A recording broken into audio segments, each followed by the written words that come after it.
course of the weekend. Be ready for battle. Could you be quiet? What is this? It's my new teeth. It's your new teeth. I don't bite. Well, not without a good reason. Always honest, always fun. Every weekend at 3 p.m. on GB News, the People's Channel, Britain's news channel.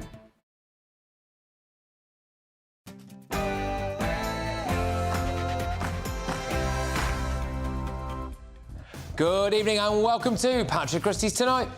Well, sadly, it may only be a matter of time before we have a terrorist incident within the UK. Islamist terrorists threatening Christmas events. We bring you an exclusive report straight out the traps as we ask the question, why have we not raised the terror threat too severe? Also, nobody knows how many illegal channel migrants have actually been deported. I don't think we have. I think we'll write to the committee with those numbers, Mr. Anderson. That's staggering. Hey, he finds it staggering. We all find it staggering, but Lee Anderson joins me shortly. Tonight's clash. Is cultural appropriation actually a bad thing? Is dressing like a Mexican offensive, or are people a little bit too touchy? And I ask, should the royal family sue Sussex mouthpiece Omid Scobie after the alleged racists royals were revealed? It's all go, and on my panel tonight is the top team of Christine Hamilton, Adam Brooks and Matthew Larzer. This is Patrick Christys Tonight, and we're live.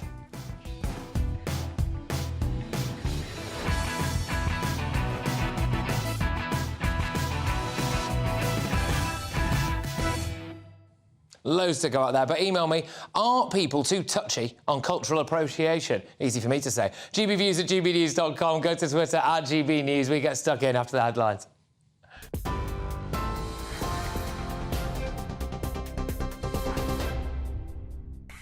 Patrick, thank you. Good evening. And the top story from the GB newsroom tonight, and it's breaking news. 10 more Israeli hostages have been handed over to the International Red Cross in Gaza.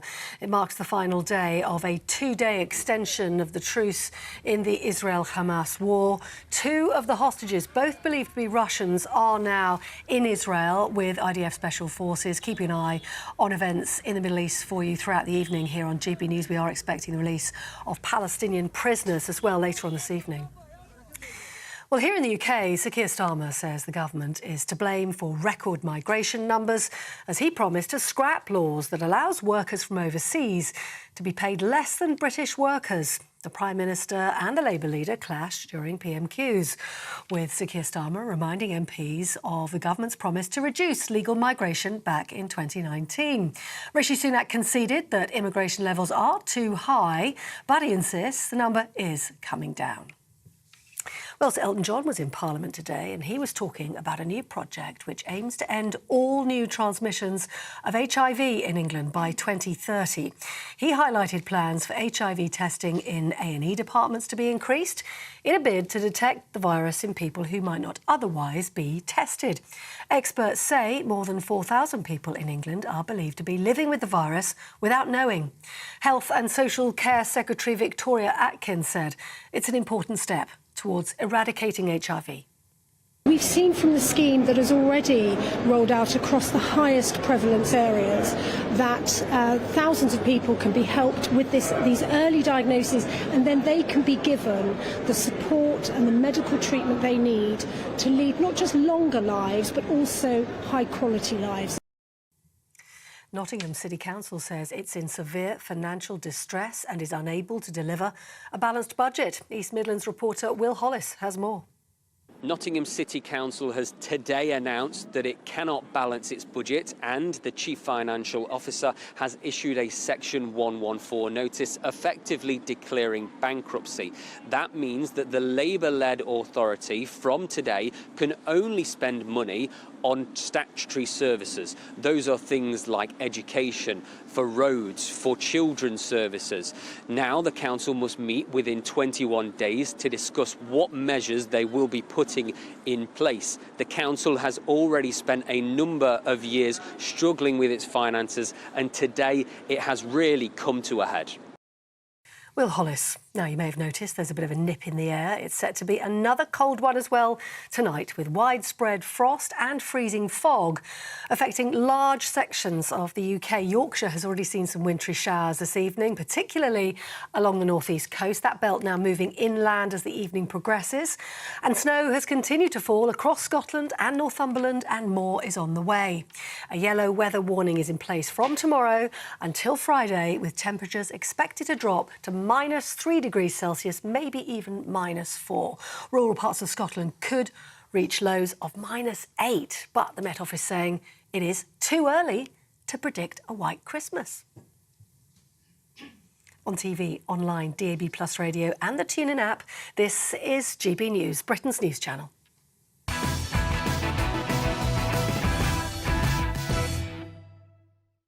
All right, welcome along. Now, a terror attack in the UK linked to the conflict in Gaza is likely only a matter of time, security sources have told GB News. It comes as counter-terror police warn the public to remain extra vigilant in the run-up to Christmas. Scotland Yard's head of counter-terror policing says there is no specific intelligence of any planned attack, but calls to the anti-terror hotline have risen 700% since the conflict in the Middle East began on the 7th of October. Well, I am taking a look now, along with our Home and Security Editor, Mark White, about how likely terror attacks are in the run-up to Christmas, what it means for people looking to attend things like Christmas markets, winter wonderland events, etc., and asking the serious question, why, oh why, haven't we preemptively raised our terror threat to severe? GB News' Home and Security Editor, Mark White, reports on the latest. On patrol with a counter-terror team in central London. These officers are from Operation Servitor, a mix of uniformed and covert plainclothes teams. We've got a lot of plainclothes officers working in the area today, just keep people safe on the building for Christmas. So if you see anyone staring at you... As well as engaging with the public, these patrols are on the lookout for anything suspicious, anything out of the ordinary, especially over the busy festive period. Draw together at Christmas, both for our families. We go shopping, we visit events like Winter Wonderland. We've got one of the busiest shopping streets in Europe behind us. Obviously draws a lot of people in, and we ask members of the public, as they're shopping in these areas, enjoying themselves as they should be, they remain vigilant as well. There is understandable concern that the war in Gaza could be the catalyst for terror attacks here in the UK. In recent weeks, the alert levels in France and Belgium have been raised after separate terror attacks in those countries. These British transport police officers have also increased their counter-terror patrols in the run-up to Christmas. Although the UK terror threat level has not yet been raised, counter-terror police have seen a 700% increase in calls to the anti-terror hotline since the start of the Israel-Hamas conflict. We've seen in the past events overseas often can lead to radicalisation of individuals here, and we're very alive to that. And we've seen an increase in prevent referrals, and we've seen a particular increase in the amount of online extreme material referred to us. We're now over 2,500 reports from the public to the Counter-Terrorism Internet Referral Unit. Over 500 of those require more investigation to understand whether there's been a hate crime or a terrorism act offence committed. The festive period not only has added symbolism in the twisted logic of terrorists, it is also a time when people are much more likely to gather in larger crowds, attending special events or Christmas shopping. And lone wolf attacks, or those of lower sophistication, can be just as deadly and require little in the way of planning. Well, sadly, it may only be a matter of time before we have a terrorist incident within the UK. We've seen them across Europe, and of course, with the tensions in the Middle East, that's something that really could cause problems within the UK as well. People are getting radicalised, there's no doubt about that. The police have been informed that people are becoming radicalised. They don't need training in order to get into a car or use a knife, so it's a real concern for policing across the UK. The police and security services are closely monitoring known extremists. But whether they're known or unknown, the longer the war in Gaza rumbles on, the greater the risk that the radicalised turn to violence. Mark White, GB News. Well, there you go. That was Mark White's exclusive package here on Patrick Christys tonight. I'm going to get the views of my panel on this now. Author and broadcaster Christine Hamilton, businessman and activist Adam Brooks, and former Labour Party advisor Matthew Laza. Christina, I'll start with you. Do you think we should just be raising our terror threat to its highest level? France has, Belgium has. What are we waiting for?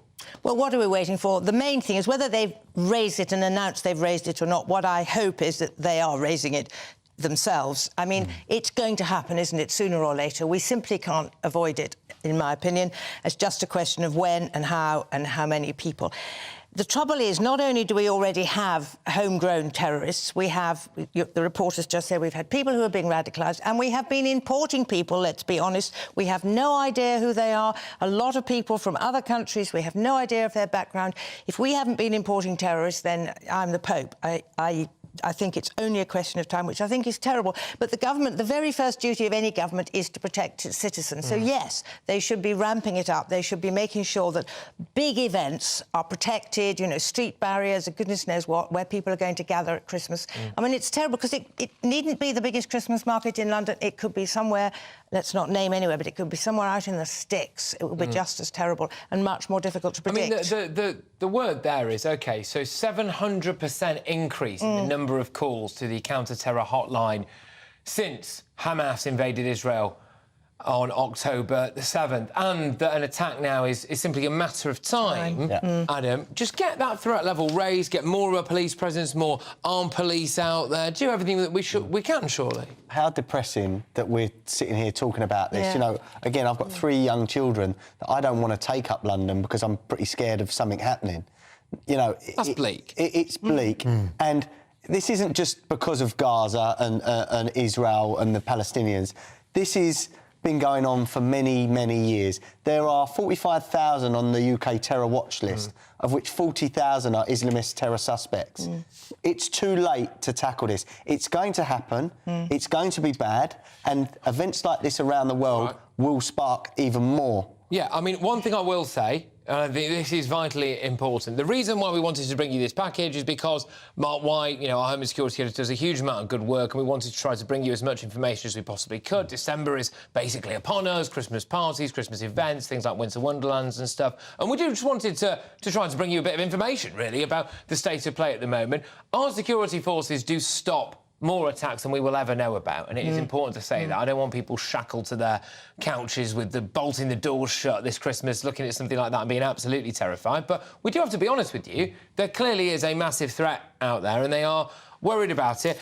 Matthew, you know, how do you feel about this idea of hoiking that terror threat up? Well, I'm less concerned about the terror threat in terms of the wording, you know, the word used, because I think people don't necessarily take notice of that. But I am glad when we see armed police in certain contexts. I don't believe in arming our great British bobbies per se, but as we've seen at Christmas events, particularly remember the Christmas market attacks we saw in Germany over previous years, I'm glad that we've just got that extra precaution. And I'm also, I have to say, that I mean, frankly, I think it's a success that we've had the increase in people calling the helpline, because that shows that people are doing their bit and reporting suspicions. Well, that's definitely how it was spun, and I suppose, in a sense, it is a good thing that if you've got a massive increase in people calling a hotline, well, then I suppose there's a chance that something could be done about it. I mean, the downside is that clearly people feel as though there's a bit more terror out there, which is a massive... But at least if there is, something can be done about it. And we have seen so many plots stopped by MI5 and the police. We have. Now, I'm going to bring you in a second, Christine, but I want to bring this to our viewers and our listeners and your attention as well. So Havering Council in East London has said it would be, quote, unwise to light the traditional Hanukkah candles outside their town hall in Romford. It said going ahead could risk further inflaming tensions within our communities, and the council's leader has approved the decision. There's been a lot of talk of Christmas celebrations here, and, as you heard there, the warped mind of certain individuals lends itself to attacking Christmas celebrations, apparently. And now we have, you know, a very traditional Jewish ceremony, if you want, a symbol of the Jewish faith, being cancelled as well. Are we retreating from this? Well, we are, and it's totally... I understand, and I certainly understand Adam saying he doesn't want to take his kids to a big, busy Christmas thing, which is tragic. But During the war, the motto was keep calm and carry on. People kept going during the Blitz, during horrific things, and there's a wonderful photograph, which anybody over a certain age will know, of a milkman delivering his wares stepping over the ruins of East London. And that was the spirit that kept everybody going. And that is, we've got to keep going. We cannot just all cower in our homes. Why should our way of life be destroyed by these terrorists and thugs? But, unfortunately, the Jewish population in this country is having their lives spun upside down. I know. They've beefed up security at their synagogues. The schools have got security, and now they're having things like that cancelled. I find that disgusting. Yeah, it's hugely offensive. I find that upsetting for the Jewish population of this country. I mean, I have to say, I hope now that the response is that there's a kind of upswell, and a lot of people. I mean, I'm sure we'd all be prepared to go and do something in Romford to mark Hanukkah. I mean, it's particularly offensive because we're talking of the Blitz in East London. This is outer East London for people outside London. The geography of this is there's a lot of Jewish people who moved from the inner East End in the pre-war period and the post-war period, moved further east. So this is really, at the heart of London's Jewish tradition. I hope that a lot of people who are on some of these pro-Palestine marches come out and don't agree with this decision now to cancel the Hanukkah candles. I hope that they use this as a sign and go, look, it's all very well and good going out and marching on a Saturday and doing whatever you're doing, which a lot of which I do happen to disagree with. But when you see someone having to essentially hide their faith, let's be honest, that's what this is. It's hiding your faith. Quite right, if it was a different faith, there'd be outrage, which would be quite right in those instances too. Absolutely. So there must be outrage here. Let's remember, your average Jewish citizen here has very little to do with Israel or what they do in Israel. As your average Muslim in this country doesn't agree with what ISIS are doing and other organisations around the world. These poor people, these Jewish people, having this cancelled is very upsetting. So you obviously want to keep calm and carry on. And this is the thing. So, again, just wanted to emphasise, and you can watch this back on YouTube after the show's finished if you want as well. Mark White, Home and Security Editor, pounding the pavement with our top cops, talking to them about the level of terror threat. They were saying it's a kind of, unfortunately, a matter of when, not if, and that Christmas gatherings, etc., you need to be extra vigilant at. But Christine's motto there of keep calm and carry on, I want to know how you feel ahead of all of this, OK? GBviews@gbnews.com, because it does seem as though every single year, it gets a little bit tetchier. And I'm going to go into that inbox now just to get a flavour, a lay of the land, and then I will put some of your comments to my esteemed panel. So we have had Susan on. Susan, thank you very much. Susan says she's scared. She's not in London. She's in Manchester, the big Christmas market in Manchester. Yeah. Susan's saying here that she's scared to go with her children on this. And Steve says, how can they know it's only a matter of time? Who told them? Well, I would suspect politely, Steve, I would expect the intelligence community will be telling them that. Adam, will you be going to Christmas events with your kids this year? Doubtful. As I said earlier, I mean, I don't mind myself going to things, but I'm very protective over my children. And I just don't get a good feeling about going into London right now. With everything else that is going on, with the protests and things, and the terror threat, I think, for me, I'll rest easier if we don't go into London and do other things. I completely understand that, but isn't that tragic? Yeah, it is tragic. Absolutely, everybody must make their own decision, Christine, but I think if you feel comfortable, I think the thing is go out there and live your life, because that's what we should do. But I mean, I totally understand where you're coming from. The argument would be to this is if they made a big deal now, because we brought this to you, OK, and you can see it, obviously, on your TV screens and listen to it on your radios, but if they did decide to make a massive deal out of raising that terror threat to severe, as they've done in Belgium, as they've done in France, then they could try to get ahead of the game. Maybe that would get through to some people who might be more inclined to go and spot a bag that looks out of place, or might be more inclined to actually be more vigilant. It might get through to people if they pump that all over the news. Instead, we've not had that, and I find that a bit of a... Well, I hope that we're all vigilant even when the security threat isn't raised, and because as the examples we've had of terror plots forward often is information from the public which starts the trail. Yeah, indeed. Look, Betty's been on. I had the misfortune of being around when the IRA were very busy. I quite like the way you described it as busy there, I think. But I worked in a building opposite RAF Uxbridge when the accommodation block was bombed. Our building had a credible bomb threat. We did not cower at home. we carried on, but with caution. Well, look, That's sensible advice. Our own police will not even arrest people that are calling for jihad on the streets of London. What sort of confidence have I got that our authorities are going to stop this happening? This is a point and a half. If we're not arresting people calling for jihad on the streets and we're not raising a terror threat amid a risk of jihad, actual jihad on the streets, it does beg a lot of questions, doesn't it? Look, keep your views coming in. Lots of really good ones in the inbox tonight. gbviews@gbnews.com. But as Lee Anderson hits out at the Home Office's incompetence... I don't think we have. I think we'll write to the committee with those numbers, Mr. Anderson. That's staggering. The Tory Deputy Chairman joins me live in the studio to discuss that epic showdown as well as the backlash to his plan to ship migrants off to the Orkney Islands. You don't want to miss that. But up next in the clash, after Nigel and Nella have another rumble in the jungle, this time over cultural appropriation. But, like, you know, you go to a fancy dress party, dressed as something, and now the press will say it's cultural appropriation. Like what? Because if you was to do blackface, then it is wrong. Dressed as a Mexican. Right, is it offensive to, quote, use somebody's culture as a fancy dress costume? Activist Iman Ayton takes on the deputy leader of UKIP, Rebecca Jane. That'll kick off, don't miss it.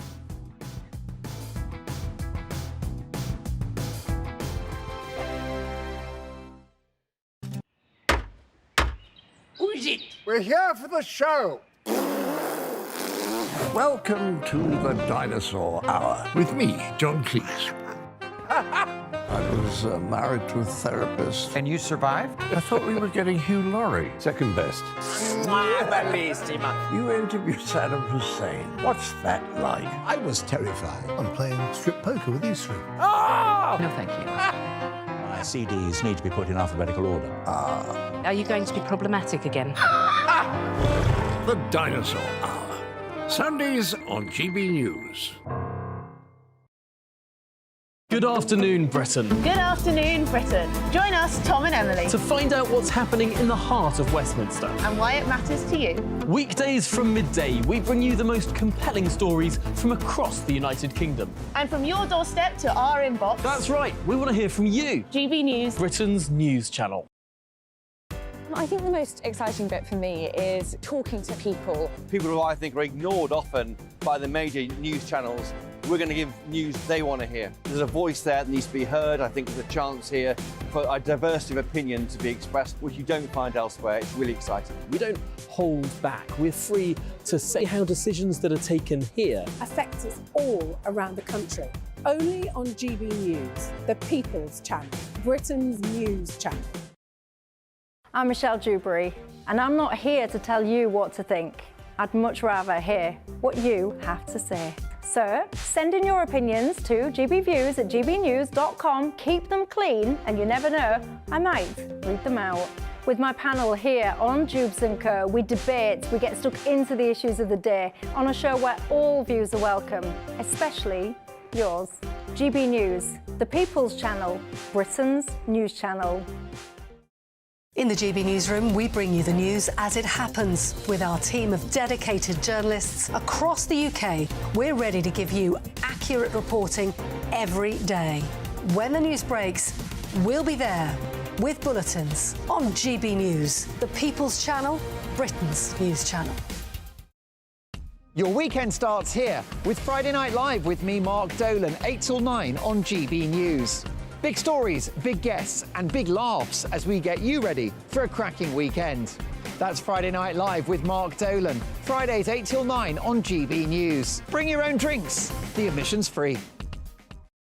GB News, unlike other broadcasters, isn't obsessed with the London-Westminster bubble. We think there's a nation beyond the M25, and that's why we talk about the issues that matter across the land. Join me on State of the Nation, 8 to 9 o'clock, Monday to Thursday, on GB News. Daisy's listening, and you should too.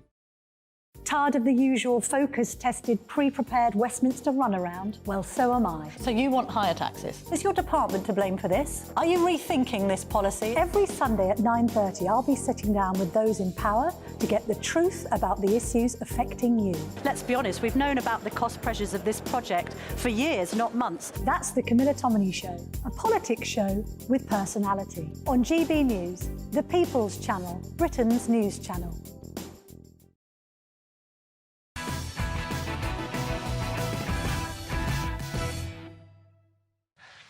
Red Wall Rottweiler Lee Anderson coming up shortly after that infamous clash today. But now it's time for this clash. And once again, the YouTuber that nobody's ever heard of, Nella Rose, dragged our GB News superstar Nigel Farage into a blazing row in the jungle last night, this time about cultural appropriation. Watch. If a white person has a black accent, that's considered to be a crime. You know, they should be cancelled. It depends in what context. If you're taking a piss, then you're taking a piss. But if you're not, then you're not. So you can't, sort of can't win territory. Nah, it just depends on the context. You know, it's rather like, you know, you go to a fancy dress party, dressed as something, and now the press will say it's cultural appropriation. Like what? Because if you was to do blackface, then it is wrong. Dress as a Mexican or whatever it is, you know.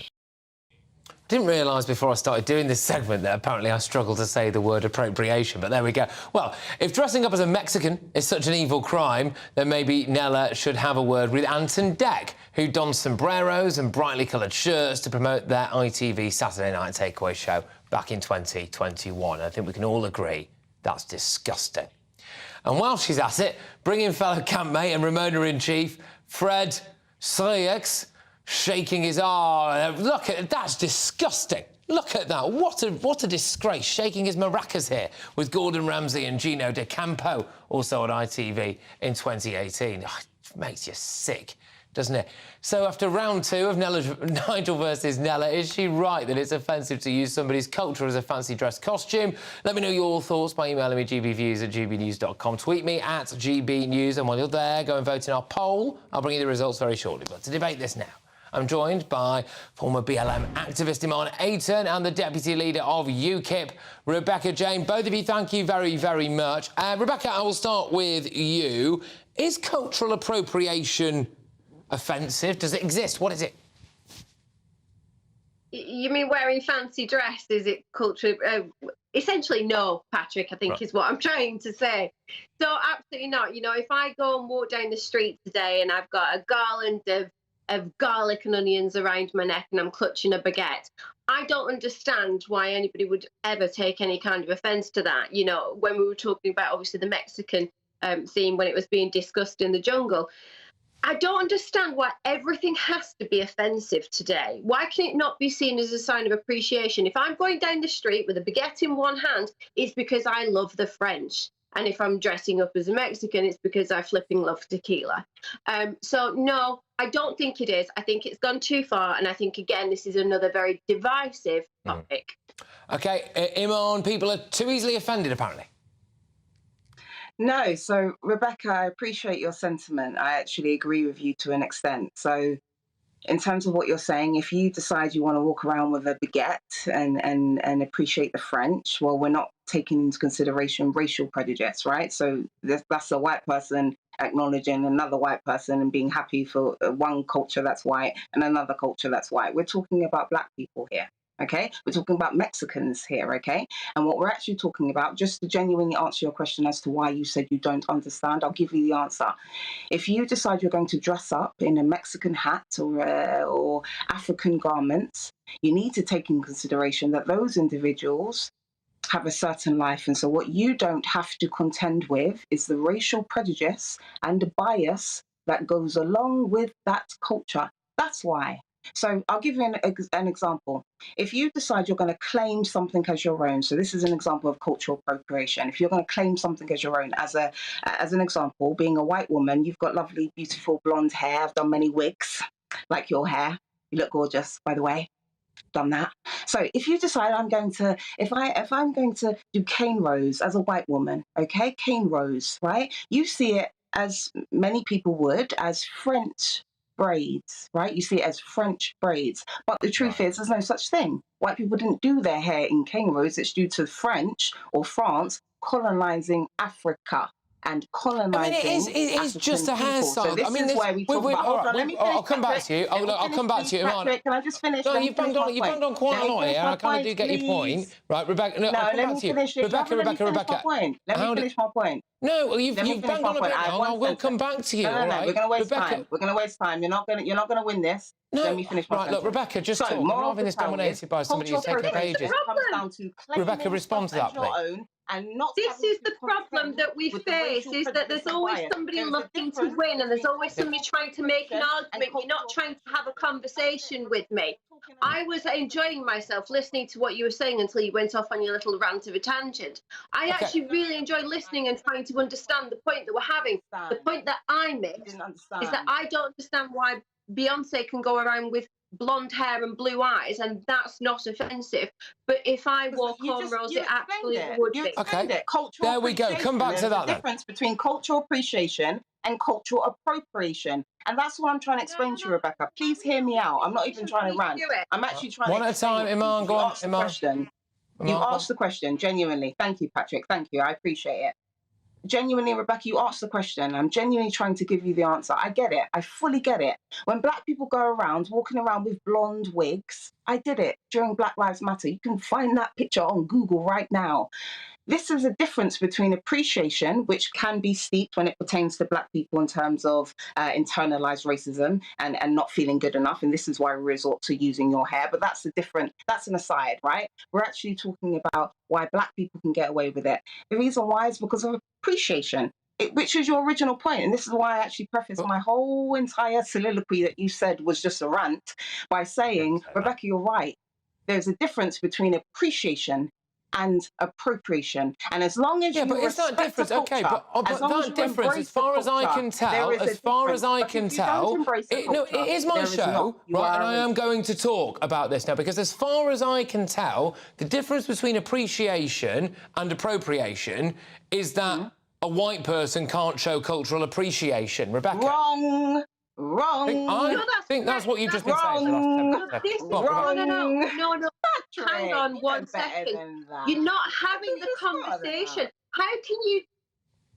Go on, Rebecca. Can somebody please cut a mic off?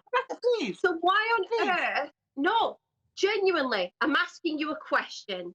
Yeah. So why on earth, if you've not had a conversation with somebody, you don't know their reasons for wearing cornrows, how can you decide that they are wrong for doing it and they are racist if you've not even had the conversation?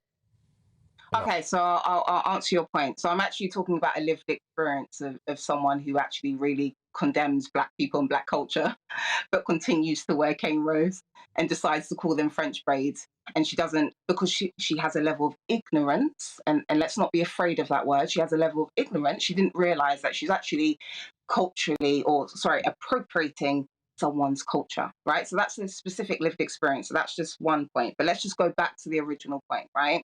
The original point is if you haven't had a lived experience of being a Mexican person and being condemned for your garments, it's really hypocritical for you to be stood there as a white person during Halloween wearing that same garment, because you are the same person potentially that is saying these people need to leave my country in the UK or they need to leave my country in the US. You are the same person that doesn't understand the prejudice that they have to go through being a Mexican wearing that hat. So can I just ask whether or not, Iman, can I just ask whether or not actually you're being a little bit overly stereotypical here, because you described Britain and France as being white countries, whereas many people would regard them as being incredibly multicultural countries. And if you believe articles that you read in the BBC, you know, we've had black people here since Roman times, for goodness sake. Yeah. You also appear to be making the insinuation that all Mexican people walk around wearing sombreros, which isn't true. So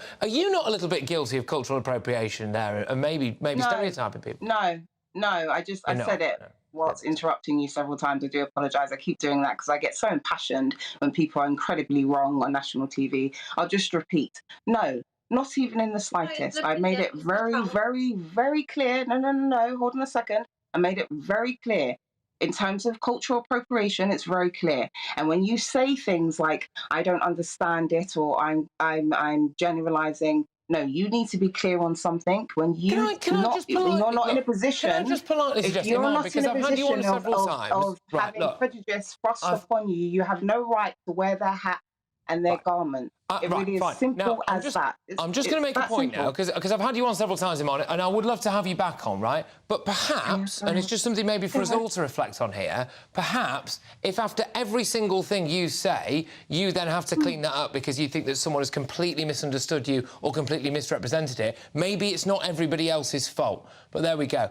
That was Deputy... You've gone off on a complete Rebecca Jane, and that was BLM activist Iman Ayton. Now, who do you agree with after round 2 of Nigel versus Nella? Is she right that it's offensive to use somebody's culture as a fancy dress costume? James on Twitter says, just another example of Gen Z looking for something. Anything to be offended by? Nigel was being totally rational. Alan on Twitter says, surely it's worse to deny a culture exists. At least dressing up in traditional clothes from different cultures helps to educate and open up discussion. For me on this, can I just say, I think it's very much a race thing, right? So I think it's one thing like wearing a sombrero. It will be another thing, painting your face or doing something along those lines. But Shaz on Twitter says, I'm a celeb has turned into a political programme. I used to watch it to escape the news. Now I have to say, Nella is talking nonsense. I do massively appreciate the irony there, Shaz, of you currently watching a news programme whilst you say that, and thank you very, very much. But your verdict is now in. 95% of you say that it's not offensive to use somebody's culture as a fancy dress costume. 5% of you say that it is. Right, coming up, Omid Scobie's had a nightmare as the Dutch version of Endgame appears to name 2 alleged royal racists. Not that I believe they're racist for a single second. So, should the royal family now sue the Sussex's mouthpiece? Royal author Angela Levin will be here with her searing analysis. But next, Lee Anderson exposes the Home Office for being an utter shambles. I don't think we have. I think we'll write to the committee with those numbers, Mr. Anderson. That's staggering. Well, I will show you the full showdown involving the Tory deputy chair, and then he's live in the studio to react. Plus, will Lee double down on his plan to send migrants to the Orkney Islands? Stick around, find out.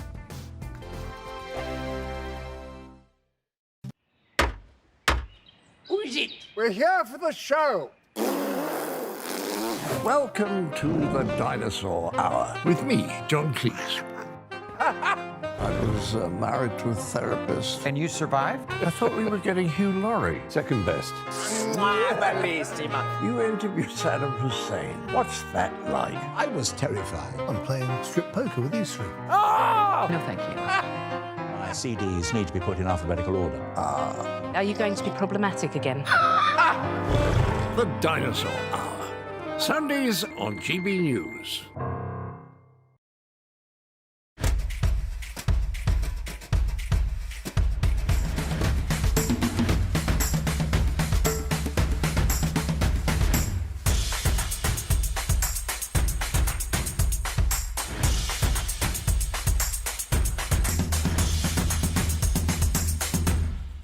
Wake up to the headlines with Headliners every morning at 5 a.m. We treat you to the day's biggest stories before anyone else, 7 days a week. You can catch up on everything you need to know before you've even had your kippers. Headliners every morning at 5 a.m, only on GB News, the People's Channel, Britain's news channel. GB News, unlike other broadcasters, isn't obsessed with the London-Westminster bubble. We think there's a nation beyond the M25, and that's why we talk about the issues that matter across the land. Join me on State of the Nation, 8 to 9 o'clock, Monday to Thursday, on GB News. Daisy's listening, and you should too. I think the most exciting bit for me is talking to people. People who I think are ignored often by the major news channels. We're going to give news they want to hear. There's a voice there that needs to be heard. I think there's a chance here for a diversity of opinion to be expressed, which you don't find elsewhere. It's really exciting. We don't hold back. We're free to say how decisions that are taken here affect us all around the country. Only on GB News, the People's Channel, Britain's news channel. There's only 3 people you can trust in life. Your doctor, your lawyer, and your nana. I'm not sure. So join me, Nana Aquare, at 3 p.m. every Saturday and Sunday, where we discuss the biggest topics of the weekend. Be ready for battle. Could you be quiet? What is this? It's my new teeth. It's your new teeth. I don't bite. Well, not without a good reason. Always honest, always fun. Every weekend at 3 p.m. on GB News, the People's Channel, Britain's news channel. Your weekend starts here with Friday Night Live with me, Mark Dolan, 8 till 9 on GB News. Big stories, big guests and big laughs as we get you ready for a cracking weekend. That's Friday Night Live with Mark Dolan. Fridays 8 till 9 on GB News. Bring your own drinks. The admission's free. Tired of the usual focus-tested, pre-prepared Westminster runaround? Well, so am I. So you want higher taxes? Is your department to blame for this? Are you rethinking this policy? Every Sunday at 9:30, I'll be sitting down with those in power to get the truth about the issues affecting you. Let's be honest, we've known about the cost pressures of this project for years, not months. That's the Camilla Tominey Show, a politics show with personality. On GB News, the People's Channel, Britain's news channel.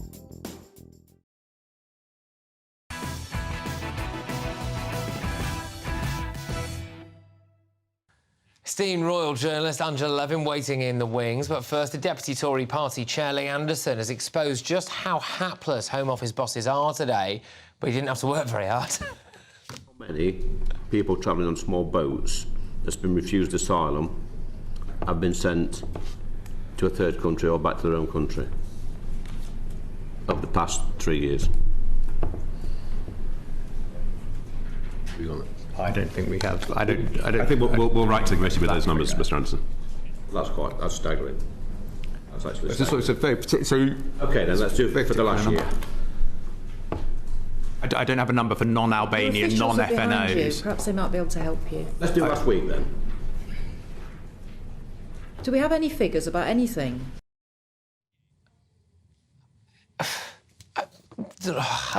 It's very rare that I'm speechless. How can you go to a meeting about that on the issue that the country cares most about and not have the answer to those questions? Well, I'm very pleased to say that I'm joined by the man himself. Lee, tell us about that showdown. It got worse. It was worse before, Patrick, and worse after. We had 2 hours of these two.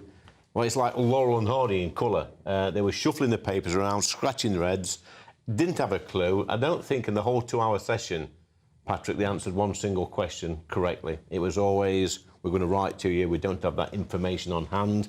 Yet they got 2 assistants behind them with the laptops who could have got that information quite easily. It was shocking. It was an insult to the Home Affairs Select Committee. When you're going to meet MPs at the committee, you should know your brief, you should have the facts, you should have the figures, you should do your homework. It was amateurish, it was awful, and quite frankly, they should be ashamed of themselves. They also, I believe, couldn't tell us the exact amount of money that's going to continue to be sent to Rwanda, because, by the way, we're still paying for that.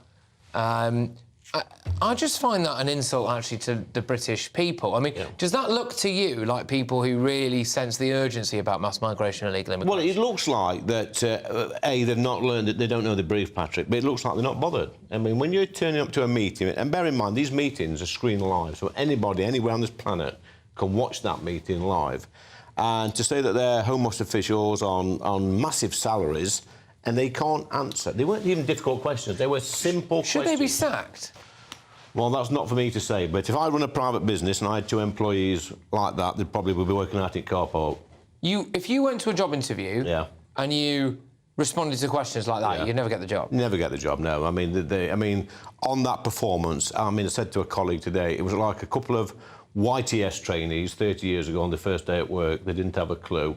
They got their heads at their, their heads up the backside, I think, Patrick. One of them's been knighted, I think. Yeah, got knighted for services to, I don't know what. Open borders, possibly, but we'll have to wait and see on that. Now, Lee, obviously, you're at the centre of a political storm, or at least you were, anyway, after your appearance on this very show last week, where you told me that illegal migrants should possibly be sent to the Orkney Islands in Scotland, right? The reaction from some quarters was furious. So Orkney and Shetland's MP, Alistair Carmichael, said this is not a serious proposition. I would be astonished if Lee Anderson could even find Orkney on a map. His remarks show inhumanity towards desperate and vulnerable people and disdain towards island communities to boot. And even the Chancellor, Jeremy Hunt, and Commons Speaker Penny Mordaunt were forced to brush off your idea. What's so bad about your Orkney Islands suggestion, Lee? Well, I don't know what's bad with the Orkney Islands. My dad served there in an exemplary military career back in the day. It's a long way away, but, if Birmingham, if Nottingham, if Derby, if Leicester, if Sheffield are good enough to send illegal migrants, then what's up with the Orkneys or any other island or any part of this the Great British Isles, Patrick? I don't see what the problem is. I know what the problem is. People like this MP, I don't even know his name is. Carmichael. Alistair, he doesn't want them there. He's quite happy to have illegal migrants in the towns and villages around where we are, but when it's in their own backyard, despite bleating on all the time about we should accept more, they don't want them in their own backyard. Well, it's interesting that you say that. I mean, obviously, Alistair Carmichael's not here to defend himself, but when you look at Scotland as a whole, he's a Liberal Democrat, obviously Scotland under the SNP. They are not taking anywhere near the kind of numbers, despite doing things like Hamza Yusuf calling for us to throw our arms around Gaza. I find that strange. I've just about got time for another one that I'm pretty sure is going to get you going there. Ursula von der Leyen has astonishingly claimed that the next generation will, quote, fix our mistakes and rejoin the European Union. The EU president thinks the UK goofed it up when it comes to Brexit, and the country is now on a direction of travel towards rejoining. Lee. So the generation that fixed the problems in Europe, Patrick, was my granddad's generation. He put a British Army uniform on, left the pits in Nottinghamshire in 1939 or 1940, whenever it was. He went to fight the Nazis. He went all across North Africa, through Sicily, through Italy, seen some horrible things. That was the generation that fixed the problems in Europe. She needs to shut up. Right, OK. Do you think that in our lifetime we will end up back in the European Union? I hope not, because if we do, I'm moving to Orkney Isles. Are you? Yes, definitely. I mean, there's a certain MP who might have you'd say that, you know, you were probably offending... Well, that'll teach him, won't it? OK, so if you turn up on his... So if we rejoin the European Union, you will deliver yourself... I'm going to live in the Orkney Isles and stand for Parliament in the Orkney Isles. Well, there we go. Lee Anderson, thank you very, very much, and always an absolute pleasure having you on. Coming up, no idea on deportations, more money to Rwanda, and Sunak ignoring, at least it appears that way, his own immigration minister. A damning day for our immigration nation. I tear into Rishi Sunak as the battle for our borders descends into a complete and utter farce. We'll also cross live to Australia for the latest Farage drama as Nella and Nigel lock horns again. But next, as the Dutch version of Endgame is pulled from shelves for naming the royal racist, so-called, should the firm sue Scobie? Royal biographer Angela Levin gives her exclusive insight, and that is live, and it's next. Your weekend starts here with Friday Night Live with me, Mark Dolan, 8 till 9 on GB News. Big stories, big guests and big laughs as we get you ready for a cracking weekend. That's Friday Night Live with Mark Dolan. Fridays 8 till 9 on GB News. Bring your own drinks. The admission's free. Wake up to the headlines with headliners every morning at 5 a.m. We treat you to the day's biggest stories before anyone else, 7 days a week. You can catch up on everything you need to know before you've even had your kippers. Headliners every morning at 5 a.m, only on GB News, the People's Channel, Britain's news channel. In the GB Newsroom, we bring you the news as it happens. With our team of dedicated journalists across the UK, we're ready to give you accurate reporting every day. When the news breaks, we'll be there with bulletins on GB News, the People's Channel, Britain's news channel. Big news, big debates, big opinion. Patrick Christys Tonight is the week's biggest show. Every weekday, 9 to 11 p.m, we've got the inside track on the day's top stories. There'll be sharp takes you won't get anywhere else. We will set the news agenda, not just follow it, and I want to bring you along for the ride. Whatever it is, we'll have our finger on the pulse. It's news, but it's this close to entertainment. Patrick Christys Tonight, 9 to 11 p.m, only on GB News, the People's Channel, Britain's news channel. Good afternoon, Britain. Good afternoon, Britain. Join us, Tom and Emily, To find out what's happening in the heart of Westminster. and why it matters to you. Weekdays from midday, we bring you the most compelling stories from across the United Kingdom. And from your doorstep to our inbox. That's right, we want to hear from you. GB News, Britain's news channel. GB News, unlike other broadcasters, isn't obsessed with the London-Westminster bubble. We think there's a nation beyond the M25, and that's why we talk about the issues that matter across the land. Join me on State of the Nation, 8 to 9 o'clock, Monday to Thursday, on GB News. Daisy's listening, and you should too. I'm Andrew Doyle. Join me at 7 o'clock every Sunday night for Free Speech Nation, the show where I tackle the week's biggest stories in politics and current affairs with the help of my two comedian panellists and a variety of special guests. Free Speech Nation, Sunday nights from 7 on GB News, the People's Channel, Britain's news channel. Tired of the usual focus-tested, pre-prepared Westminster runaround? Well, so am I. So you want higher taxes? Is your department to blame for this? Are you rethinking this policy? Every Sunday at 9:30, I'll be sitting down with those in power to get the truth about the issues affecting you. Let's be honest, we've known about the cost pressures of this project for years, not months. That's the Camilla Tominey Show, a politics show with personality. On GB News, the People's Channel, Britain's news channel.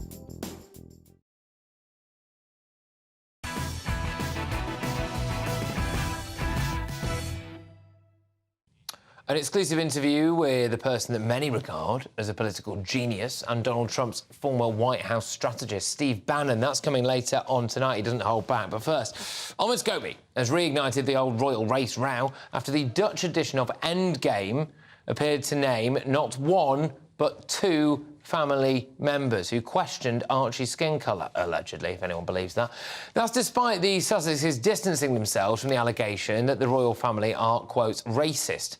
Scobie told Dutch media, there's never been a version that I've produced that has names in it. Unfortunately, I can't speak Dutch, so I haven't seen the copy for myself, so if there have been any translation errors, I'm sure the publisher's got it under control. However, that publisher's own statement read that they had, quote, temporarily removed the book for sale due to an error that occurred in the Dutch edition. No mention of a translation blunder, unless, of course, that was somehow lost in translation. Joining me now to discuss this is royal biographer and journalist Angela Levin. Angela, should the firm sue Scobie?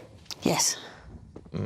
Definitely, but they won't. And I'm sure that the reason they won't is that it would mean Harry would win because he's tried to get a battle with them and spoken through the public. And the royal family has never done that. He's the one who likes to go and sue people in court. But the royal family don't. They're too dignified. And that will really let them down. But when you say Harry would win, do you mean he'd win in court, or would be him win, winning? But he would win because they don't do that sort of thing, and he will break that. And if they start talking or going to court, he'll be able to throw at them all the sort of pettiness that he remembers when he was given 3 sausages and William had 4. You know, going back to his childhood. I mean, a lot of this stuff is going right the way back. He can't let it go. He's hanging on to it. And so I think that they won't sue, but somebody can, or Harry should be the one to sue. He should sue Omid, actually, without a doubt. If he doesn't within a week or so, then it's like saying, I agree with all this. I'm fine with it. I believe that you could absolutely smear my Catherine, who was the sister I'd always wanted. You know, they used to be laughing together, very close together. She suggested about doing mental health, and it helped him enormously. And now suddenly she's horrible. She's a Stepford wife. She doesn't work properly. She does half things. And they do one charity thing a month, 1 hour in a month. They work on charity. And they're saying that Catherine is only half a rower because she likes to spend time with her children. Please, you know. And Harry allows this to go. No, he's the one who should be making a big fuss. So the firm should sue Scobie in your view, but won't, because that's not how they operate. Yeah. Harry, you think, should, definitely, and this would be arguably the best thing to completely distance himself, because they're saying things like, well, you know, we've had nothing to do with this. Scobie said, I've had nothing to do with it. Well, hang on a minute. If letters between Charles and Meghan are being published, well, Charles hasn't given them to you. Yeah, exactly. Charles is not going to show them to anyone. And who gave them to them if they weren't Meghan? Did they steal them from Meghan? No, of course not. Meghan probably showed a friend, like she did before with her father's letters, and then sued a newspaper. You know, she gives it to one friend who gives it to another friend who then gives it to the writer. It's very easy to do that. So she pretends she's not involved. She can't be involved because she's pure and wonderful and does nothing wrong. But this is because she won't ever accept that she's at fault. So she's very, very cunning, and I'm quite sure that it goes little journey and then it comes out the other side. I just think if this guy is going to make a lot of money, Ahmed Scobie, he's going to make a lot of money, presumably anyway, off this book, and he's going to really whip up a load of tensions and a load of mystery about some of these members of the royal family, and in doing so dragging all of the different members of the royal family into it as well, and drag this country by definition to the mud, should he not be made to stand up in court and justify himself? Yes, absolutely. He's got to say where he gets them from. Where did he get these letters from? You know, has he used an extract from them? You know, it's not allowed to do that. This could be a time for the royal family to draw a line in the sand and go, you know what, we've been playing nice too much. They know deep down, well, what's Charles and Camilla and all of these people going to do about things? They're not going to go to court, are they? William's not going to want to go to court. It's not about being nice. It's not about being nice. They haven't been nice because they've been dignified and quiet and have taken no notice of him. And that's as powerful as screaming and shouting. But they don't do that. They're dignified people and they want to get on with their work. And I don't think that would work very well. It would break a tradition of hundreds of years. You know what I think as well? For people who claim to care so much about women's rights, you know, and the rights of women all around the world and stuff like that, to come out and make a slew of allegations about Kate, things like the way she dresses and that she's coachable and that she's cold, etc. That doesn't seem to me like the real feminist thing to do, does it? No. Meghan? It's hideous. Everything's hideous. There's only one woman that he really seems to like who is perfect, and that is Meghan. But, I mean, by anybody's view, she's absolutely not. But she's very, very strong-minded. She has to win, and she's furious. She wanted to go and tell the Queen how to become modern. It didn't work. And I think she's taking her... Yes. And of course, by the way, just to clarify, I meant Omid, not Meghan. There's no evidence at all that Meghan has had anything to do with this book. So there we go. Yes. So no, I think this is going to be interesting to see how this plays out now. And let me know what you think in the inbox as well. gbviews@gbnews.com. Angela Levin certainly thinks that, you know, Omid Scobie should have to justify himself in court one way or the other. Harry should maybe take him there to distance himself from him, or the royal family themselves should take him there to distance themselves from him. I expect a lot of people might agree with you in the inbox, Angela. I'll go to that shortly, but thank you very much. As ever, always an important insight. Now, coming up, I sit down with Trump's former right-hand man, Steve Bannon, for a no-holds-barred interview where he comes out swinging in defence of Farage. He gives his unfiltered take, yes, a little bit on Harry and Meghan as well. Talks a bit about Western culture, some of the big problems affecting society. There's going to be another extended version of that interview available online, so make sure that after this show you go on to GB News' YouTube page and you get a gander at that. But next, another shameful day for Rishi Sunak. And all of those tasked with shoring up our dangerously open borders. There are three key things that happened today on immigration.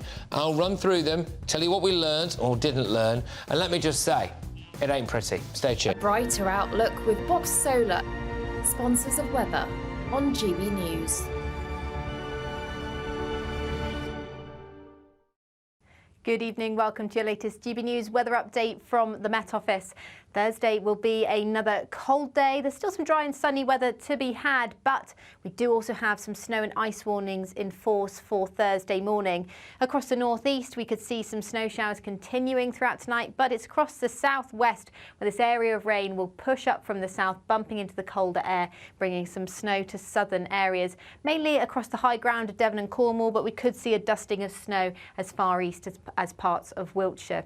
So potentially some snow and ice out there tomorrow morning. There's also an ice risk across parts of Northern Ireland as well, and it will be a cold start. Once again, a colder start than this morning, tomorrow morning.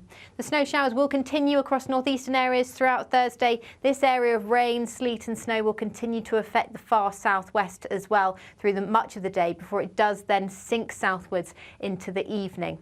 In between, though, we've got a good deal of sunshine. It will be feeling cold, though. Temperatures still only reaching 3 or 4 degrees for many areas. Some areas of Scotland sticking with a frost all day.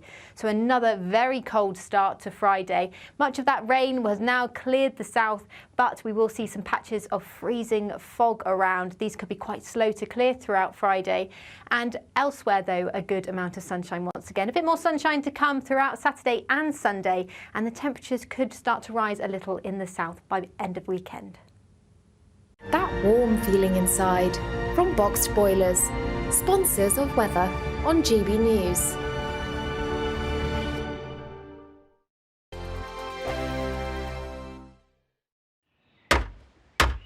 Who is it? We're here for the show. Welcome to the Dinosaur Hour with me, John Cleese. I was married to a therapist. And you survived? I thought we were getting Hugh Laurie. Second best.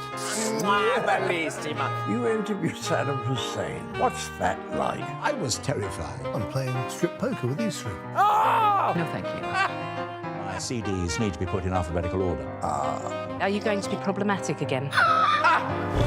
The Dinosaur Hour. Sundays on GB News. Tired of the usual focus-tested, pre-prepared Westminster runaround? Well, so am I. So you want higher taxes? Is your department to blame for this? Are you rethinking this policy? Every Sunday at 9:30, I'll be sitting down with those in power to get the truth about the issues affecting you. Let's be honest, we've known about the cost pressures of this project for years, not months. That's the Camilla Tominey Show, a politics show with personality. On GB News, the People's Channel, Britain's news channel.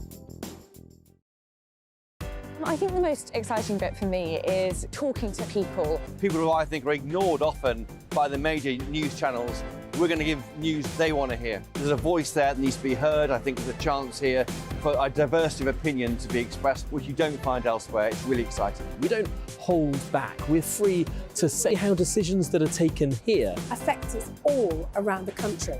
Only on GB News, the People's Channel, Britain's news channel.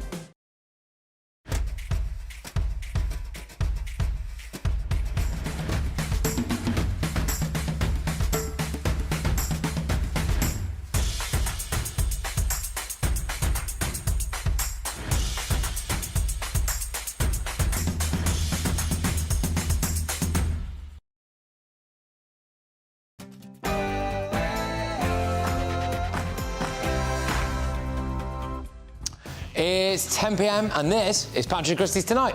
I don't think we have. I think we'll write to the committee with those numbers, Mr. Anderson. That's staggering. No idea on deportations, more money to Rwanda, and Sunak ignoring his own immigration minister. A damning day for our immigration nation. An exclusive to bring you shortly with the punchiest man in world politics. Look, Nigel Farage is one of the most important figures in all of British political history because he led the Brexit movement that really gave sovereignty back to the British people, and they hate him for that, and they'll always hate him for that. Steve Bannon, Trump's former right-hand man, comes out swinging in defence of Farage and, indeed, Western culture in general. A BBC radio host has said that working in a predominantly white environment gives him mental health issues. More on that as our press pack paper review. Very shortly, we'll give you tomorrow's news tonight. And, of course, it wouldn't be a show without this guy. Hey, Ben Leo reveals all. Nigel's nearly drowned in the jungle and Nella has kicked off again. Of course she has. Well, Christine Hamilton, Adam Brooks and Matthew Larser are ready to get busy on the sofa as well. This is Patrick Christys Tonight and we're live.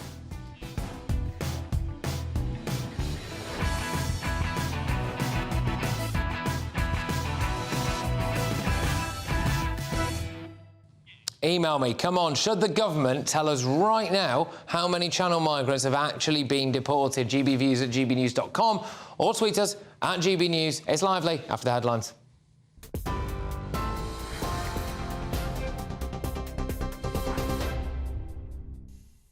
Patrick, thank you and good evening to you. Let's bring you some more detail on that breaking news we had for you a short time ago. 10 more Israeli citizens, formerly hostages, and 4 Thai nationals have been released from Gaza.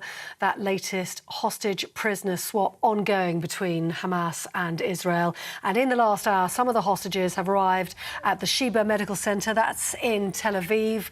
We're also expecting, as we said earlier, more Palestinian prisoners to be released tonight in exchange. Today, of course, marking the 6th day of the current pause in fighting, the so-called humanitarian truce between the two sides. Meanwhile, talks are ongoing in an effort to extend that truce before it expires tonight. Well, in news here in the UK, Sir Keir Starmer says the government's to blame for record migration numbers as he promised to scrap laws that allow workers from overseas to be paid less than British workers. The Prime Minister and the Labour leader both clashing during Prime Minister's questions earlier. Sir Keir Starmer reminding MPs of the government's promise to reduce legal migration back in 2019. Well, in response, Rishi Sunak conceded that immigration levels are still too high, but he said the number is coming down. Now, Sir Elton John's been in Parliament today. He's been talking about a new project which aims to end all new cases of HIV infection in England by 2030. He highlighted plans for HIV testing in A&E departments to be increased in a bid to detect the virus in people who might not otherwise be tested. Experts say more than 4,000 people in England are believed to be living with the virus, but they don't know. Health and Social Care Secretary Victoria Atkins says it is an important step towards eradicating the virus. We've seen from the scheme that has already rolled out across the highest prevalence areas that thousands of people can be helped with these early diagnoses, and then they can be given the support and the medical treatment they need to lead not just longer lives but also high quality lives. Nottingham City Council says it's in severe financial distress and is unable to deliver a balanced budget. East Midlands reporter Will Hollis has more. Nottingham City Council has today announced that it cannot balance its budget, and the Chief Financial Officer has issued a Section 114 notice effectively declaring bankruptcy.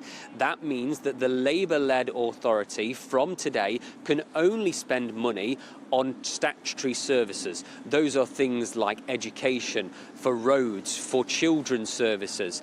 Now the council must meet within 21 days to discuss what measures they will be putting in place. The council has already spent a number of years struggling with its finances, and today it has really come to a head. Will Hollis. Now, it's set to be another very cold night tonight. Widespread frost and freezing fog, apparently, over large sections of the countryside, particularly in the north. Yorkshire has already seen wintry showers, particularly along the northeastern coast, that belt moving inland, and the snow continuing to fall across Scotland and Northumberland as well. And more is on the way. Temperatures are set to drop as low as -8 degrees Celsius in rural parts of Scotland tonight, and the Met Office has extended its yellow weather warning until Friday, but the Met Office says it is too early to predict a white Christmas. This is GB News across the UK on TV, in your car, on digital radio and on your smart speaker by saying play GB News. This is Britain's news channel.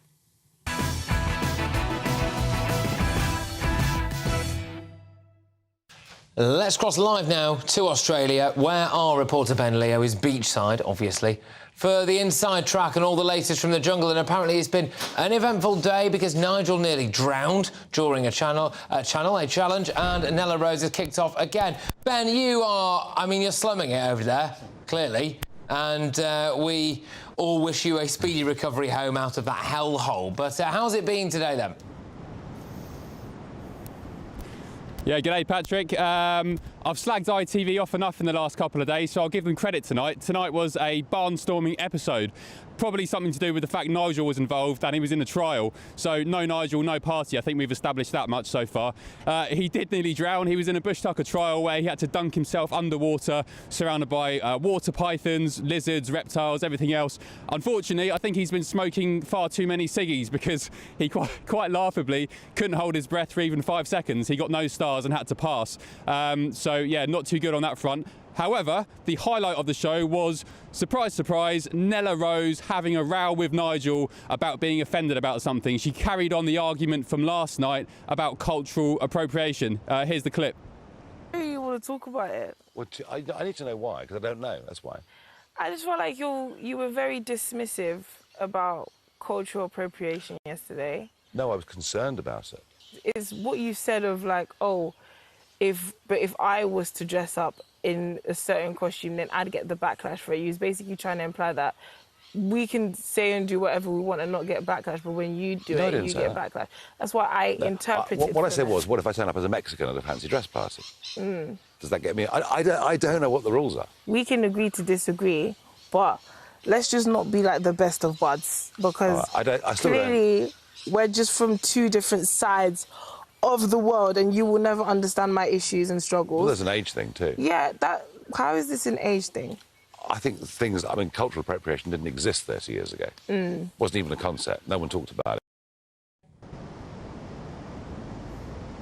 Goodness me. I mean, I don't know what to say about Nella anymore. I'm past being offended about her. It's quite clear she's got nothing in between the ears. And actually, I feel a bit sorry for Nigel, because he's trying to understand what's offensive and what's not according to these perma-victim Gen Zers, and she just won't have it. And much like a child in the playground, she just says, look, I don't agree with you, so let's not be friends. I don't want to be your friend anymore. So there we have it. I mean, what to say about her? The viewers aren't happy with her. She's drifted out to 150 to 1 now to win the series. And the fact she's got more than 2 or 3 million followers on social media makes me fear for the future of this country, actually. All these young people following someone like her, goodness me.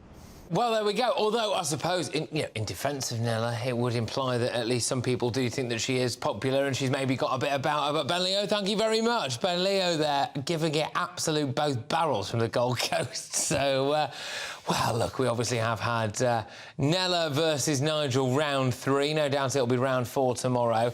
But look, back to matters a lot more serious, OK? And I think, frankly, one of the reasons why the vast majority of people watch and listen to this show, it's, frankly, the news of the day. But today, we learnt 3 important things on immigration. Firstly, deportations. Lee Anderson asked top Home Office officials if they knew how many Channel migrants had actually been refused asylum and then deported, and they didn't have a scooping.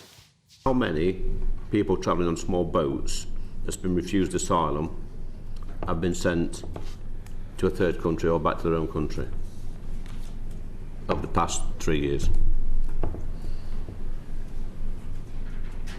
I don't think we have. I think we'll write to the committee with those numbers, Mr. Anderson. That's staggering. That's actually staggering. So OK, then let's do it for the last year. I don't have a number for non-Albanian, non-FNOs. Perhaps they might be able to help you. Let's do last week then. Do we have any figures about anything? It's like a comedy show, isn't it? The fact that they turn up to a scrutiny committee totally unprepared to answer a basic question on the most important issue of the day shows, in my view, they just don't care. It's shocking. Next, Rwanda. Supreme Court says no, the thing is a dud.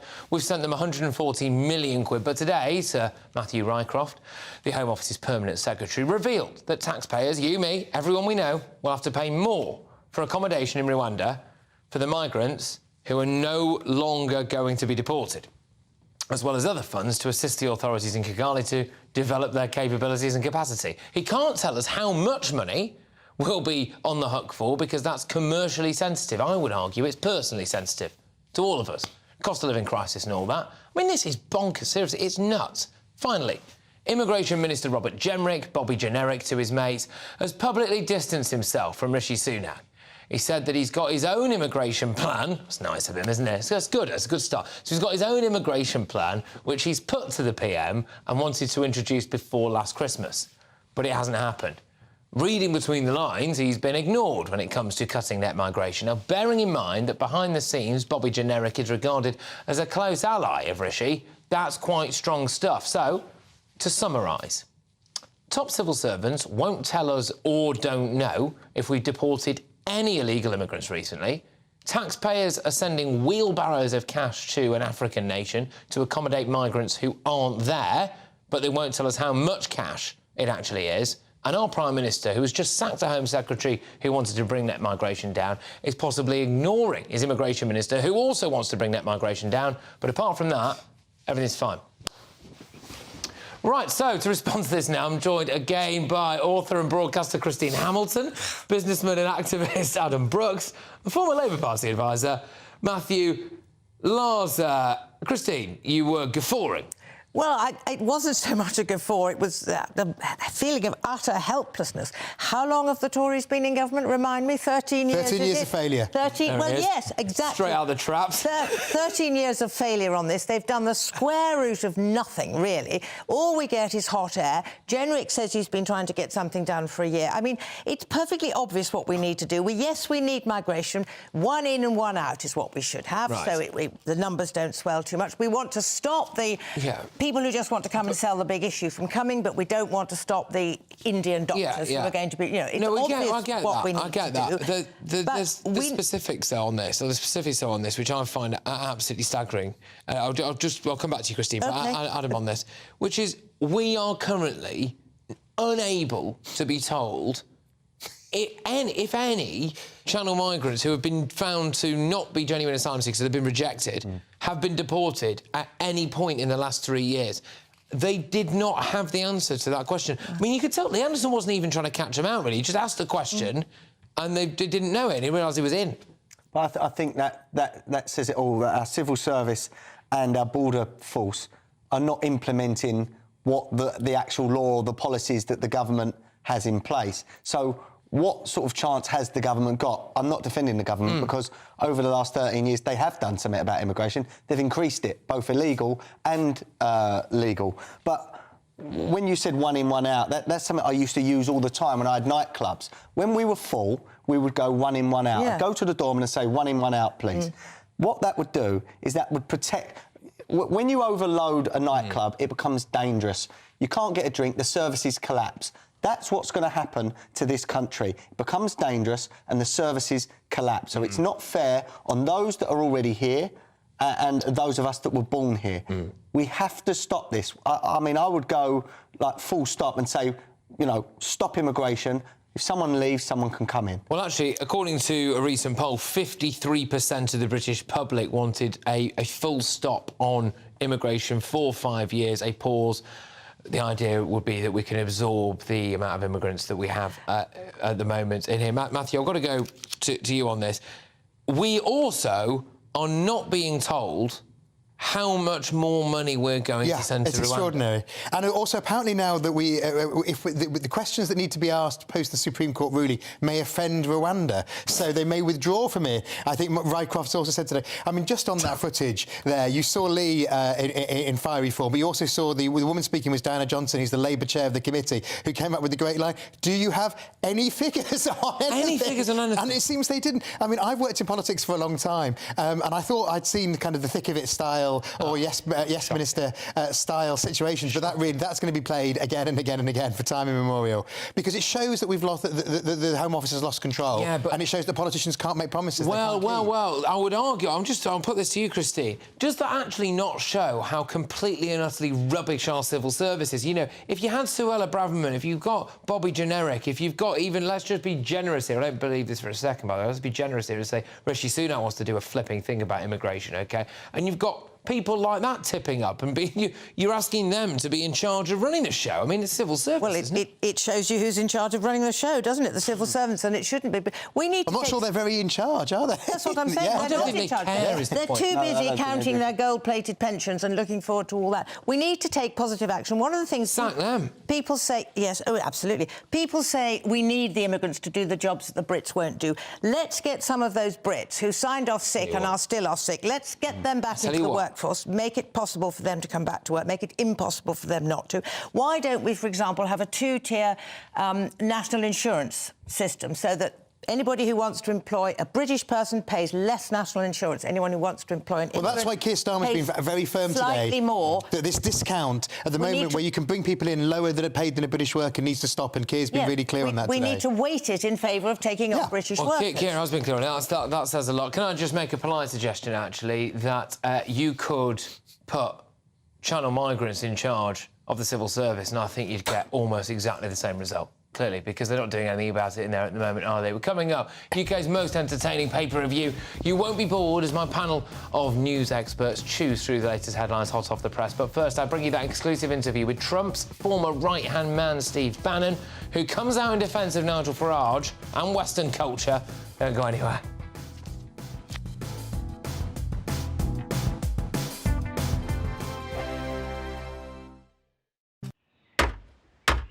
Who is it? We're here for the show. Welcome to the Dinosaur Hour with me, John Cleese. I was married to a therapist. And you survived? I thought we were getting Hugh Laurie. Second best. You interviewed Saddam Hussein. What's that like? I was terrified. I'm playing strip poker with these three. Ah! No, thank you. My CDs need to be put in alphabetical order. Are you going to be problematic again? The Dinosaur Hour. Sundays on GB News.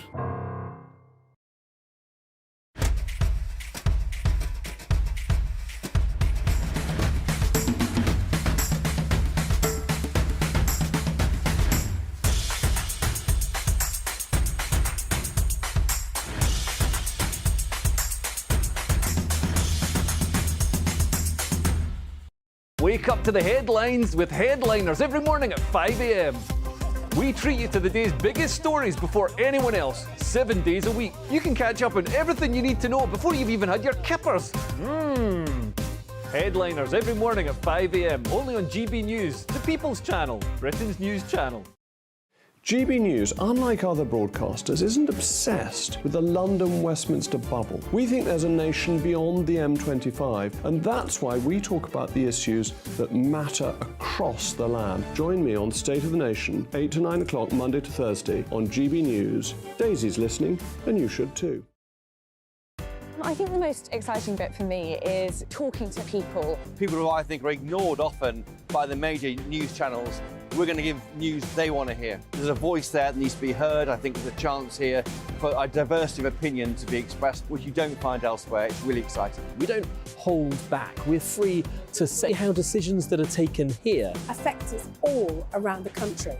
Only on GB News, the People's Channel, Britain's news channel. There's only three people you can trust in life: your doctor, your lawyer, and your nana. I'm not sure. So join me, Nana Aquare, at 3 p.m. every Saturday and Sunday, where we discuss the biggest topics of the weekend. Be ready for battle. Could you be quiet? What is this? It's my new teeth. It's your new teeth. I don't bite. Well, not without a good reason. Always honest, always fun. Every weekend at 3 p.m. on GB News, the People's Channel, Britain's news channel.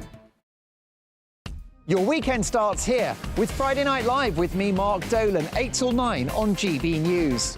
Big stories, big guests and big laughs as we get you ready for a cracking weekend. That's Friday Night Live with Mark Dolan, Fridays 8 till 9 on GB News. Bring your own drinks. The admission's free. Tired of the usual focus-tested, pre-prepared Westminster runaround? Well, so am I. So you want higher taxes? Is your department to blame for this? Are you rethinking this policy? Every Sunday at 9:30, I'll be sitting down with those in power to get the truth about the issues affecting you. Let's be honest, we've known about the cost pressures of this project for years, not months. That's the Camilla Tominey Show, a politics show with personality. On GB News, the People's Channel, Britain's news channel.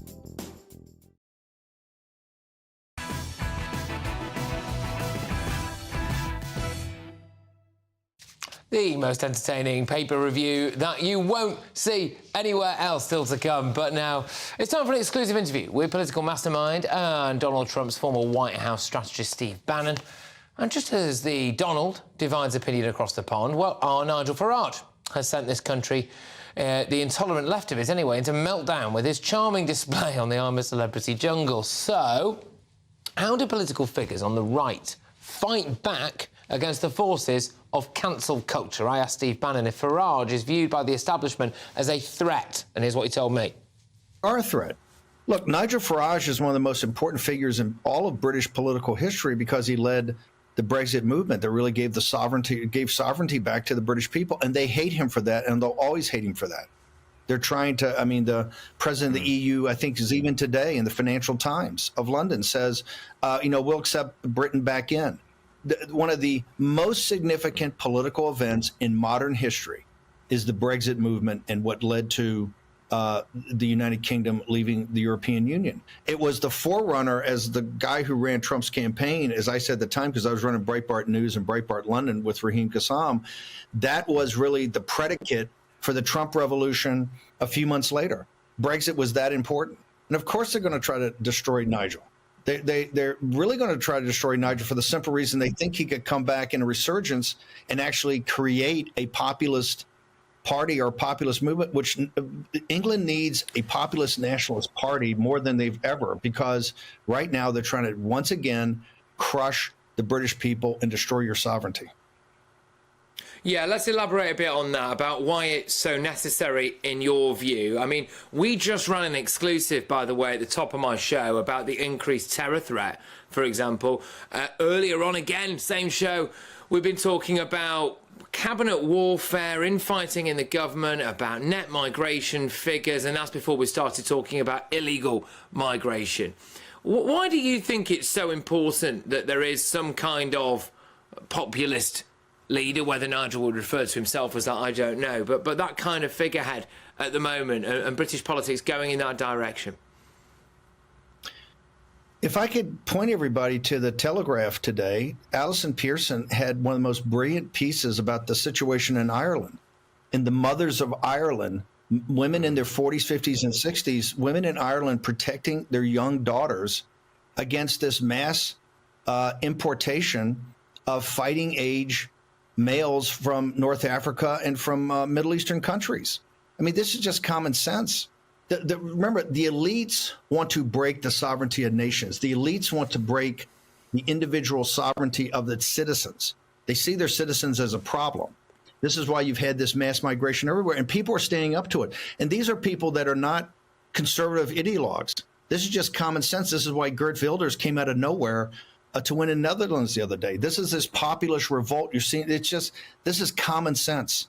Alison Pearson lays it out. She's talking about mothers, and she's not talking about mothers that are naturally conservative. She's just talking about mothers that have common sense. They're trying to protect their daughters for what's happened in this mass migration. And the elites just want to look the other way. And more importantly, and this is why Pearson's article is so important, that you're the problem, that the mothers are the problem. I just want to get you on one more thing, if that's possible. It sounds light, it sounds a bit showbiz, but actually I think there's a bit more to it. It's the Meghan Markle and Harry effect. They're causing chaos in the UK. There's this book, Omid Scobie's put it out, called Endgame, referring to the end of our royal family. What's your take on that whole sorry saga that's unfolding at the moment? From his mother and from the Queen, you had two incredibly young men that were raised. And Harry's early career, and if you look at what he did in Afghanistan, what he did volunteering to the military, when they tried to protect him, he wanted to go out into dangerous missions. That is an incredible young man. And I think for the monarchies, not just in England, but also in Europe, it's a real example of what they want to produce. And he was incredibly impressive. My daughter went to West Point and served with the 101st Airborne in Iraq during the war. And she would always tell me her admiration and the people at West Point's admiration for Harry, for what he had done, because he couldn't, he didn't have to volunteer. He could have taken a cushy job. He didn't do that. He always wanted to go in harm's way for his country, to defend his country. That is incredibly powerful. If you look at what's happened, and this is to me the reality of our society today. I mean, he's a shell of his former self. The stuff he says and comes up with, I just wince and say, my God, what happened to this guy? I think it's a tragedy. And I think the arc of his career, where he is now, is a shining example of what wokeness will do to you, of what this culture will do to you. Take a fine young man, a brave young man, a man that represented the best qualities of British society and British culture, and quite frankly, the monarchy. And look where it is today. It's just it's a true tragedy. But I don't think it's a entertainment story. I think it's a story that cuts to the heart of where the United Kingdom is right now politically. And I think it cuts to the heart of where you people are as a society and a culture.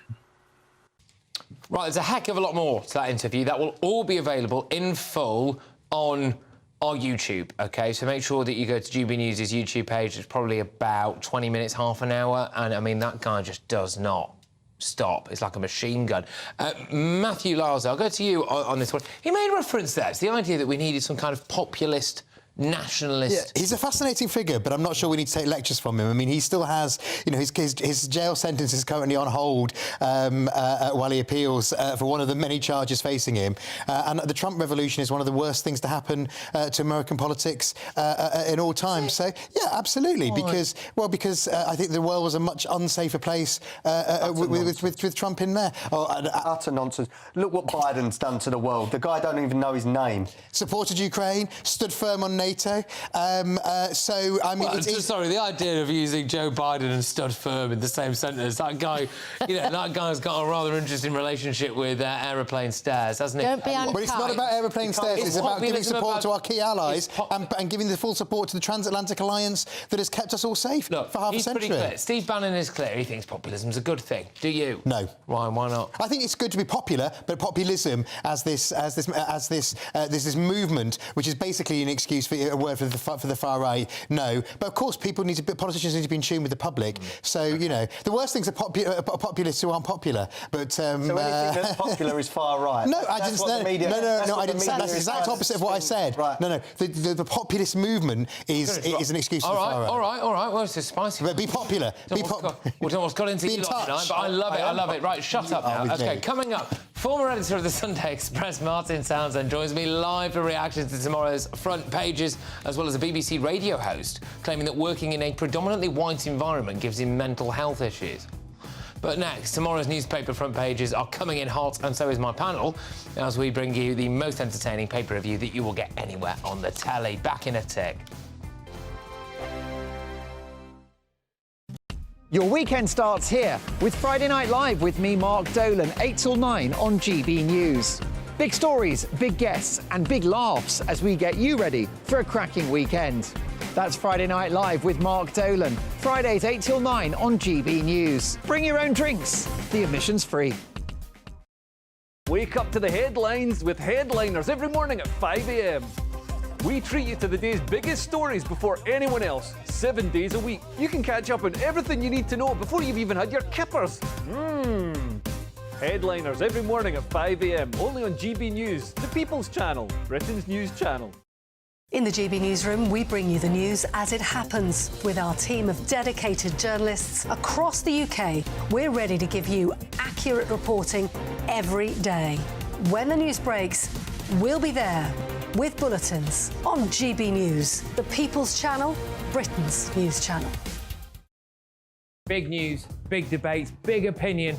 Patrick Christys Tonight is the week's biggest show. Every weekday, 9 to 11 p.m, we've got the inside track on the day's top stories. There'll be sharp takes you won't get anywhere else. We will set the news agenda, not just follow it, and I want to bring you along for the ride.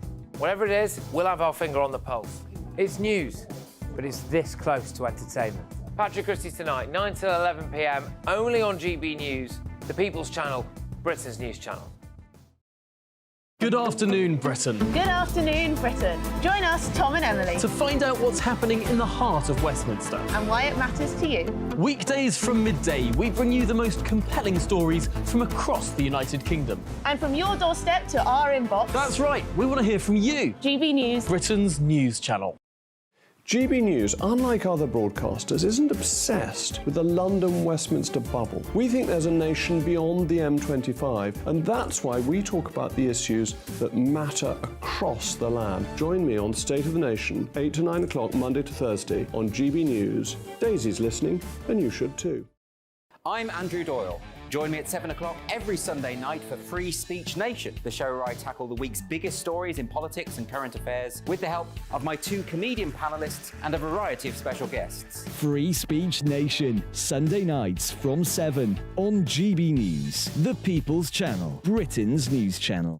Tired of the usual focus-tested, pre-prepared Westminster runaround? Well, so am I. So you want higher taxes? Is your department to blame for this? Are you rethinking this policy? Every Sunday at 9:30, I'll be sitting down with those in power to get the truth about the issues affecting you. Let's be honest, we've known about the cost pressures of this project for years, not months. That's the Camilla Tominey Show, a politics show with personality. On GB News, the People's Channel, Britain's news channel.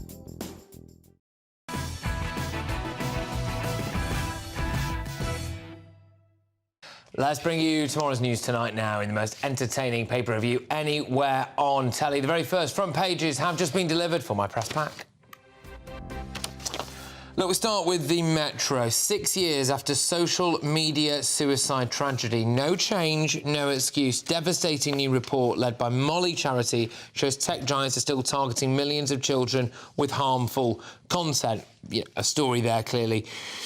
about whether or not social media is to blame for, well, I suppose child suicide, really. The Eye now, UK pensions triple lock under threat from 2025. This will be an important story for millions, an important story going forward for millions and millions more people with an ageing population.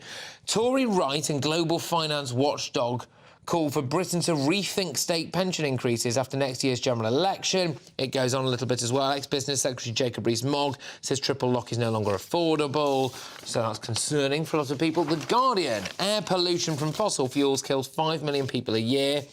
Study reveals stark death toll as leaders gather for COP28 climate summit. There's also a story at the bottom there, which we are going to revisit in a little bit more detail. Hamas claims youngest hostage killed by ISIS. As you are about to find out, the story is even more sinister than that, because the front of the Daily Telegraph goes, hostage baby died in Gaza, Hamas claims. Netanyahu pledges return to all-out war as mediators raise hopes for truce extension. So it's a 10-month-old baby who'd been held hostage in Gaza. That baby has been killed. It was the youngest person to be taken hostage, and it's died in captivity alongside, apparently, his 4-year-old brother, their mother as well, and that's according to Hamas. And they are investigating the claims, say Israel's Defence Force, and obviously that is just an absolutely sickening story there, isn't there? I believe we might have a copy of the Mirror as well. Nightmare at A&E, they say. So it is a hospital nightmare story there in the Mirror. Right, OK, look, before we delve into a story that's inside the book in The Independent, there is one at the bottom of the Telegraph here. 17,000 asylum seekers lost, Home Office says. Civil servants at the Home Office has admitted as many as 17,000 rejected asylum seekers are missing. Christine, shocked I am. Well, to me, it's a bit like an episode of Yes, Minister.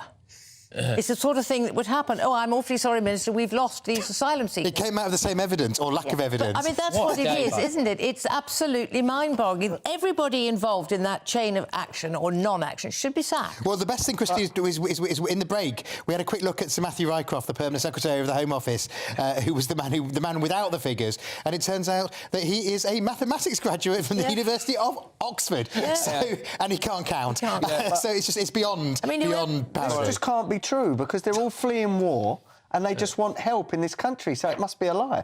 I mean, it is. I was going to say it's shocking. I mean, it's not shocking, is it? Because this is literally, what a lot of people were thinking. Can I stand up for Liberal?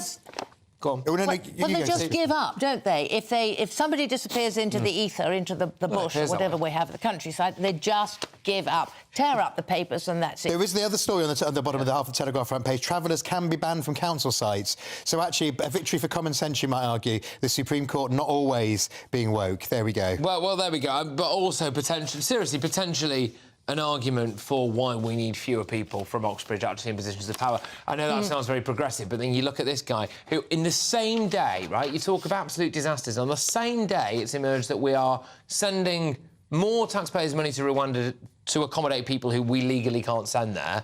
We don't know how many people we've deported who've been refused asylum. We've lost 17,000 of them as well. There was something else as well that he did today, and it was just absolutely shocking. Now, moving on to a different story. This is a fascinating one for a variety of different reasons, OK? Now, it is going to be in The Eye tomorrow. BBC Radio 5 presenter Nihal says the overwhelmingly white workplace has taken a toll on his mental health. He states that he's seen a lot of people leave the BBC building because they couldn't deal with the culture. The BBC have defensively objected to the presenter's claims, saying they were not being racist, which he said was missing the point. The BBC are yet to comment further than that. Adam, I mean, it sounds as though, obviously they deny it all, but I mean, it sounds to the casual observer like it's a little bit racist. What a clown world we live in. I cannot believe I'm reading a headline like that. I mean, I've actually had words with Nihal on Twitter a few times. Whenever I mention immigration, he would pop up. I hope he's not doing that now and breaking the BBC guidelines. This country is 82% white. Now, that's a fact. Going down. Forget about that. Nihal has got to man up. You know, it is ridiculous that this is sending him over the edge. But is it, though? I mean, but the thing is, though, like, is it literally, is it actually sending... No. It hasn't stopped him getting his own show on Radio 5 Live and being a BBC presenter for 25 years. I mean, it's just, do I get... Can I claim, because I'm working with an overwhelmingly right-wing panel, that it's damaging my mental health? Well, to be can fair, I sue? Can I sue? Well, I don't get any ideas, but to be fair, you will probably have more of a case. Right, because, like, you know, seriously, you know, we have robust discussions, and you come on and do a stellar job and all of that stuff. Just, I mean, our mere existence, you know, the fact that white people seem to exist in your office, and he is also, can I just say, talking about the BBC here, which is. I think many people would regard as being very progressive and woke, you know. The best BBC moment is my entire career when I worked in BBC Current Affairs, the sort of people who make Panorama, and it was in the heyday of Downton Abbey, and I stood up one day and we were trying to work out who would be upstairs and who would be downstairs. So I stood on a chair and said, can anybody who went to a comprehensive put their hand up? And it was just me and one secretary. Yeah.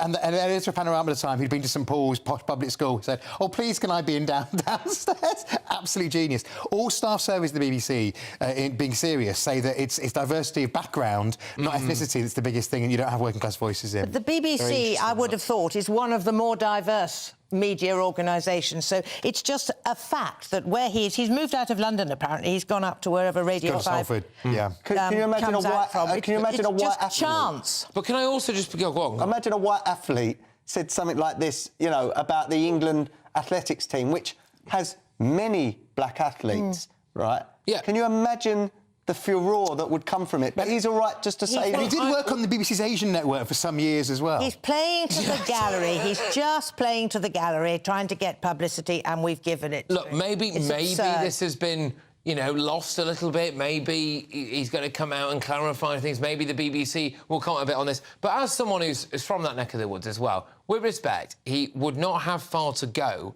from Media City on the tram to find himself in some incredibly ethnically diverse areas. The idea that you are trapped in some kind I've just remembered that whites-only... He did a series for me, Nihal, of when I did religious programming, and I can tell you that the two of the people who made it with him were both of colour, so...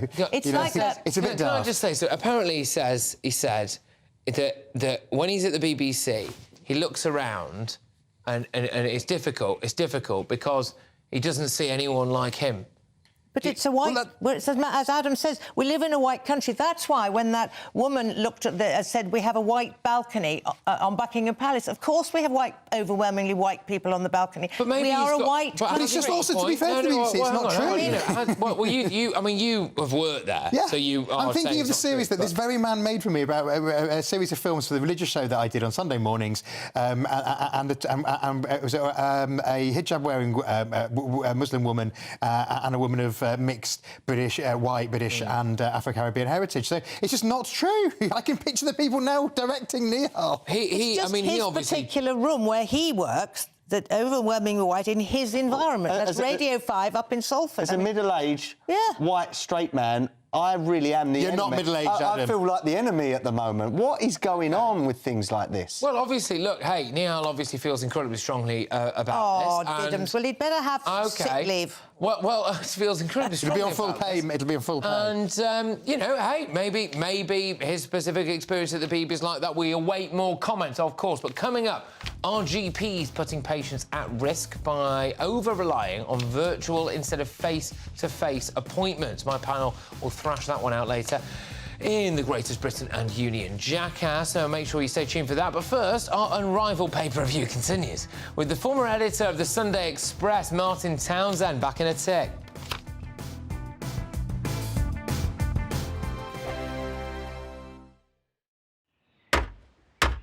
Who is it? We're here for the show. Welcome to the Dinosaur Hour with me, John Cleese. I was married to a therapist. And you survived? I thought we were getting Hugh Laurie. Second best. You interviewed Saddam Hussein. What's that like? I was terrified. I'm playing strip poker with you three. Oh! No, thank you. My CDs need to be put in alphabetical order. Are you going to be problematic again? The Dinosaur Hour. Sundays on GB News. Tired of the usual focus-tested, pre-prepared Westminster runaround? Well, so am I. So you want higher taxes? Is your department to blame for this? Are you rethinking this policy? Every Sunday at 9:30, I'll be sitting down with those in power to get the truth about the issues affecting you. Let's be honest, we've known about the cost pressures of this project for years, not months. That's the Camilla Tominey Show, a politics show with personality. On GB News, the People's Channel, Britain's news channel. I think the most exciting bit for me is talking to people. People who I think are ignored often by the major news channels. We're going to give news they want to hear. There's a voice there that needs to be heard. I think there's a chance here for a diversity of opinion to be expressed, which you don't find elsewhere. It's really exciting. We don't hold back. We're free to say how decisions that are taken here affect us all around the country. Only on GB News, the People's Channel, Britain's news channel.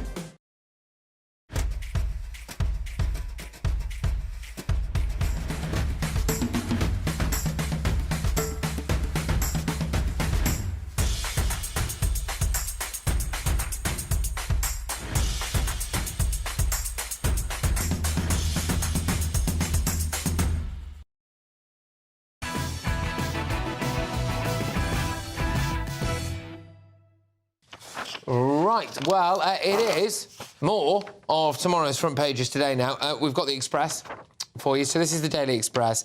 Smile of an innocent lost in a war with no end. Gaza's youngest hostage, 10-month-old Kafir Bibas, has been cruelly declared dead by Hamas. I mean, is there no end to the evil, degenerate behaviour? Yeah, that 10-month-old, I mean, could literally... I'm going to show you a picture again. Could not be any more innocent than that. There's just innocence personified, and you've got those people there who would not hand that baby back. I mean, for people who stand up for that lot, seriously, give your head a wobble. They also say, this is at the top now, a kind of picture story of Jeremy Hunt. Don't go there, anger, as Chancellor told to scrap the triple lock to fund net zero. Gosh, what? I'm... Christy's worried about her pension being reduced. I'm a pensioner, so the triple lock is important to me. And if he's going to take my little pension, state pension, to fund net zero... Zero. I'm going round to see him and sort him out. You've got to listen to all them scientists. They're always right, Christine. We're all going to die. We're all going to fry. All pensioners got perfectly content a few weeks ago because we were told the triple lock was happening, and now Hunt threatens to take it away. How dare he? The truth of the matter is it's unaffordable. Politicians need to face up to it. Yeah, but that headline... It's not a great headline. We're living too long, and I intend to live a lot longer. Life expectancy is going down under this government. I think they're trying to lose on purpose. OK, oh, right. You're indestructible, Christine. Stop now. We are going to go to more of the front pages as well with the former editor at the Sunday Express and partner at Pagefield Communications, Martin Towser. Martin, thank you very much. I mean, it's got incredibly lively here, as I'm sure you were just hearing. So the front pages have spiced things up a little bit, to say the least. But Ursula von der Leyen has astonishingly claimed that the next generation will fill our mistakes and rejoin the European Union. I'm getting this up in front of me right now. It's on the front of the Telegraph. There we go. So, I mean, the EU president thinks that the UK goofed it up when it comes to Brexit, and the country is now on the direction of travel towards rejoining. Martin, your views? Well, she would, wouldn't she? I mean, she's not going to turn around and say that we did the right thing, and you know, we finally got our freedom and we're away from the EU with its 2 headquarters, one in Brussels, one in Strasbourg. It's huge army of, you know, kind of very sort of spoilt sort of workers who get all kinds of perks, etc., etc. This massive bureaucracy that used to kind of oversee Britain. She's not going to say that, you know, that we did right in leaving that. So it's exactly what you'd expect her to say. And I actually don't think it's going to happen at all. I think we're out and we're going to stay out, frankly. Well, I know a lot of people will be in agreement with you there. Look, the pensions triple lock has reared its head a couple of times, including prompting Christine Hamilton to nearly scream the house down when it sounded like we were going to swap the triple lock, take state pension off the elderly in order to fund a net zero agenda. I mean, is it unaffordable? Is this just a sad reality of life with an ageing population? Or, you know, is it just complete madness and political suicide? Well, I think it's ridiculous to even consider dumping it. I think we've got to look after our elderly. I don't think voters are going to vote for stopping the triple lock in order to sort of deal with net zero. That's absolute nonsense. Can't understand where that's come from. Has it come from a think tank or something? It just sounds mad to me. Yeah, no, indeed. Look, I just want to finish with you on this. It is, I mean, it's on the front of a few. Actually, I think at least 4 of the front pages tomorrow. Hostage baby died in Gaza. The way The Guardian have described it, Hamas kills youngest hostage killed by Israel. It's a 10-month-old, was kidnapped, has reportedly been killed, they say, by an Israeli bombing alongside mother and brother. What do you make of this? I mean, the fact that we've had this hostage exchange, continuing at a pace, and that a 10-month-old was not included in that, and that 10-month-old has now died. Anyone who equivocates over Hamas surely just needs to take one look at that poor baby's face. Yeah, I mean, it's just awful. It's a really sad story. I mean, I think the problem is that Hamas are blaming the Israelis, etc. The first casualty of war is always the truth, isn't it? And the facts, basically, they just get mangled up in everything that's going on. I think the efforts to get women and children out of and to bring the hostages home has been magnificent, if I'm honest, so far, and hopefully will continue, and hopefully the ceasefire will continue as well. Well, just on that, I mean, Benjamin Netanyahu is, according to the reports on a couple of the papers tomorrow now, just threatening a return to all-out war. I mean, this would be the, for want of a better phrase, ammunition that Israel could well use if they just wanted to, rampage through and continue. I think many people, by the way, would think they were justified in doing that when you read headlines like this. Do you think that this is potentially going to just see a return to complete carpet bombing of Gaza, etc.? Well, I would think that at the moment, I would think that the most likely thing is that we're going to continue to see this situation where Hamas are releasing hostages and the Israelis are releasing, Palestinian prisoners.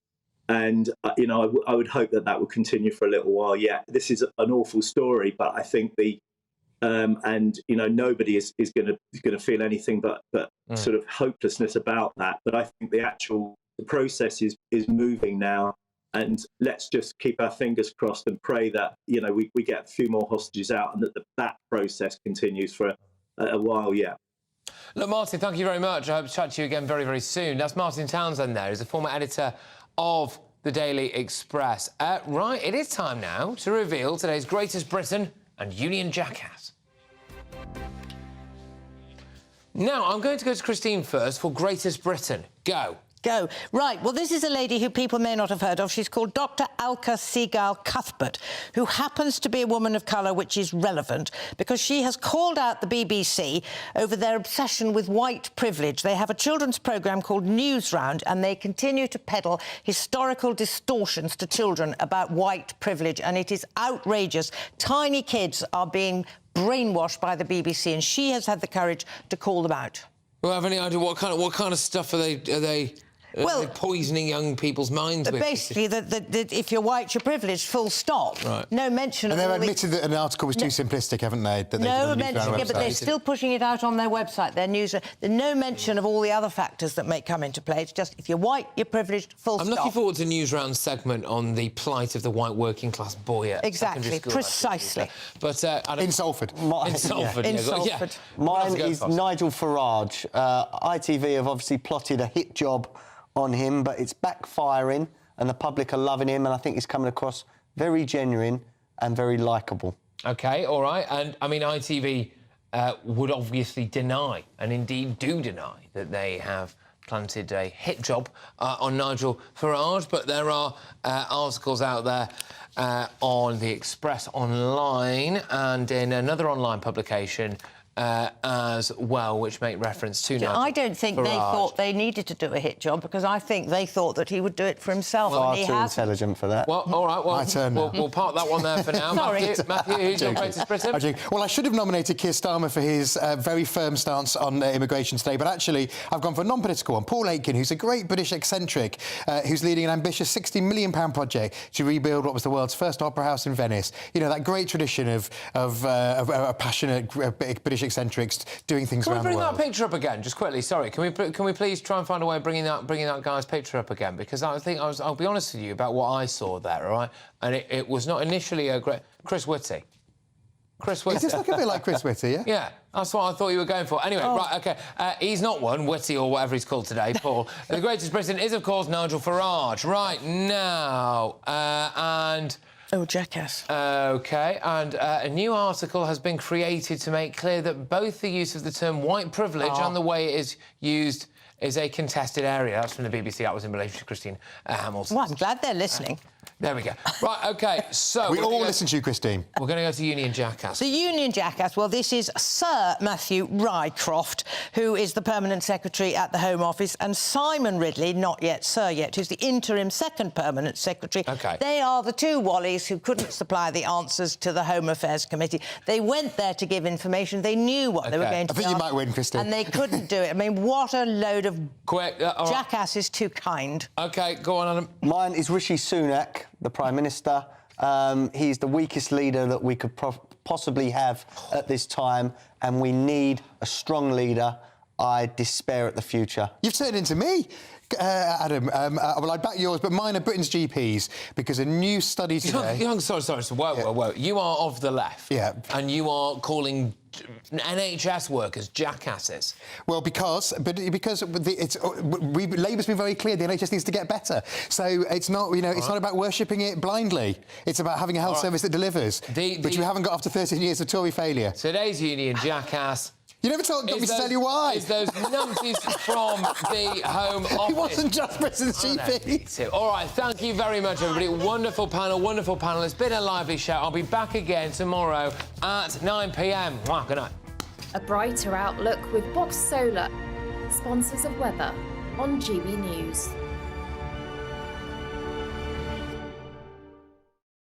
Good evening, welcome to your latest GB News weather update from the Met Office. Thursday will be another cold day. There's still some dry and sunny weather to be had, but we do also have some snow and ice warnings in force for Thursday morning. Across the northeast, we could see some snow showers continuing throughout tonight, but it's across the southwest where this area of rain will push up from the south, bumping into the colder air, bringing some snow to southern areas, mainly across the high ground of Devon and Cornwall, but we could see a dusting of snow as far east as parts of Wiltshire. So potentially some snow and ice out there tomorrow morning. There's also an ice risk across parts of Northern Ireland as well, and it will be a cold start.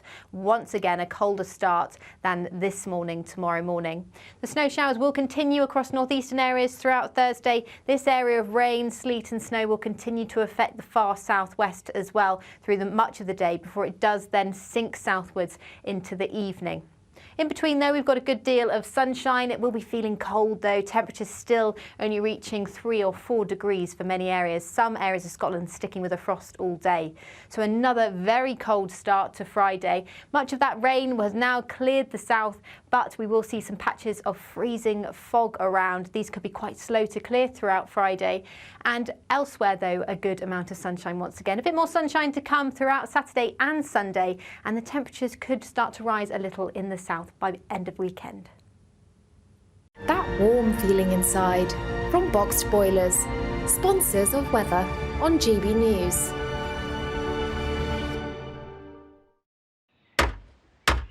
Who is it? We're here for the show. Welcome to the Dinosaur Hour with me, John Cleese. I was married to a therapist. And you survived? I thought we were getting Hugh Laurie. Second best. You interviewed Saddam Hussein. What's that like? I was terrified. I'm playing strip poker with you three. Ah! No, thank you. My CDs need to be put in